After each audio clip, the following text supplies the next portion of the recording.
بسم الله والحمد لله والصلاة والسلام على رسول الله وعلى آله وصحبه أجمعين ما بعد.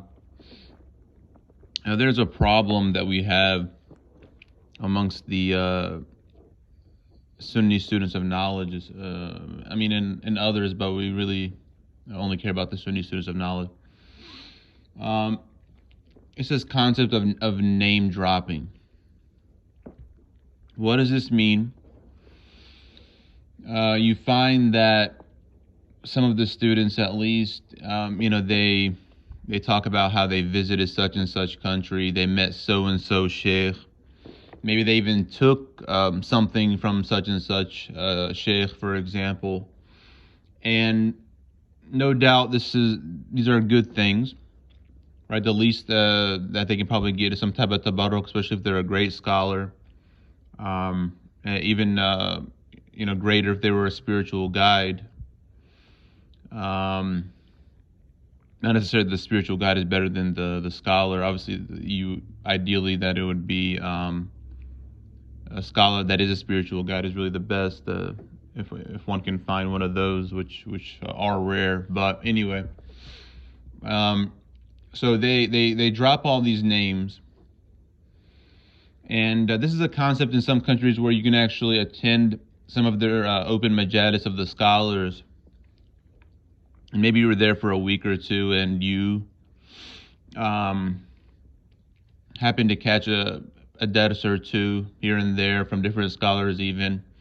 Maybe you even caught the ending of a majlis of whatever book that was narrated or taught or whatever it might have been. And you actually happen to get ijaza amma. We talk about what that means later, but from one of these great scholars, ijaza amma, though, generally, quickly, you can narrate everything that scholar has permission to narrate, which is, it's a big honor, especially if they're scholars and they are narrating, hundreds of things. They have permission to narrate hundreds of things, so it's definitely something great. So anyway, but everyone needs to be evaluated, what they studied and what they know, and not, that I studied with such and such sheikh, I met such and such sheikh, I visited such and such country. Obviously, I'm trying to avoid names, and this is especially with the younger brothers and sisters. This is something that they kind of fall in love with, and it does bring about some type of authority. Right, especially in the world that we live in, that we are materialistic overall.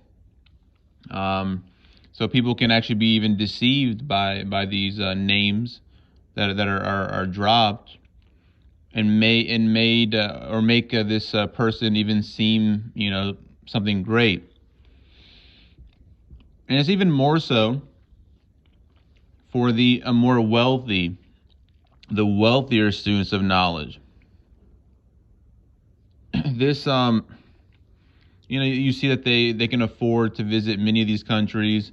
Again, they're different situations. I'm not going to get into details, but they're just wealthy and they have time, so they have they have the luxury of traveling and signing up for classes that others can't afford, maybe, and all these things that really help them even get closer to some of these scholars that the ones that aren't as wealthy don't have the luxury of doing. So anyway, this is just a general thing. It's in line with the traditional way of, okay, who did you take from? These things are important, that you sat with the scholars, you benefit from the scholars, that you got ijazat from the scholars. But again, it has to be in its right place. It's not just name dropping, when in reality, you probably didn't even really, maybe met them one time, right? Even worse, you took a picture the one time that you met them. You didn't even really benefit from them, but you met them and you posted it online, right? So now the image is that this person, maybe is close to this sheikh, maybe studied with the sheikh.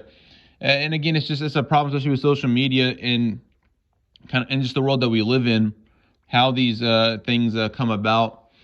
But yeah, so that's kind of the lesson today. Is just the name dropping, right? And just using that, for your own advantage, for your own ego and desires. And we all need to fear Allah subhanahu wa ta'ala, and that Allah subhanahu wa ta'ala knows best. Wa sallallahu Muhammad wa ala alihi wa sahbihi ajma'in.